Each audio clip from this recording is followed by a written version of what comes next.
116 আর আমি তাদেরকে সাহায্য করেছিলাম, ফলে তারাই ছিল বিজয়ী।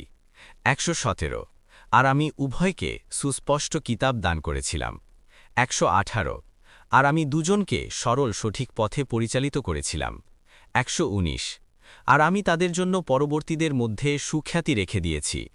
120 মুসা ও হারুনের প্রতি সালাম। 121 আমি এভাবেই সৎকর্মশীলদের পুরস্কৃত করে থাকি।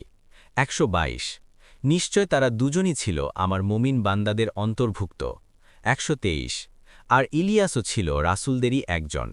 124 যখন সে তার কওমকে বলেছিল, তোমরা কি আল্লাহকে ভয় করবে না? 125 তোমরা কি বাআলকে ডাকবে এবং পরিত্যাগ করবে সর্বোত্তম সৃষ্টিকর্তা? 126 আল্লাহকে, যিনি তোমাদের রব এবং তোমাদের পূর্ববর্তী পিতৃপুরুষদেরও রব। 127 কিন্তু তারা তাকে অস্বীকার করেছিল, ফলে তাদেরকে অবশ্যই আযাবের জন্য উপস্থিত করা হবে। 128 আল্লাহের আনুগত্যের জন্য মনোনীত বান্দাগণ ছাড়া। 129 আর আমি তার জন্য পরবর্তীদের মধ্যে সুনাম সুখ্যাতি রেখে দিয়েছি। 130 ইলিয়াসের প্রতি সালাম। 131 নিশ্চয় আমি এভাবেই সৎকর্মশীলদের পুরস্কৃত করে থাকি। 132 নিশ্চয় সে ছিল আমার মুমিন বান্দাদের অন্তর্ভুক্ত। 133 আর নিশ্চয় লূতও ছিল রাসূলদেরই একজন।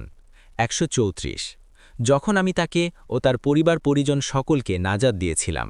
135 পিছনে অবস্থানকারীদের অন্তর্ভুক্ত এক বৃদ্ধা ছাড়া। 136 অতঃপর আমি অবশিষ্টদেরকে সম্পূর্ণরূপে ধ্বংস করে দিয়েছিলাম। 137 আর তোমরা নিশ্চয় তাদের ধ্বংসাবশেষের উপর দিয়ে অতিক্রম করে থাকো সকালে 138 ও রাতে, তবুও কি তোমরা বুঝবে না?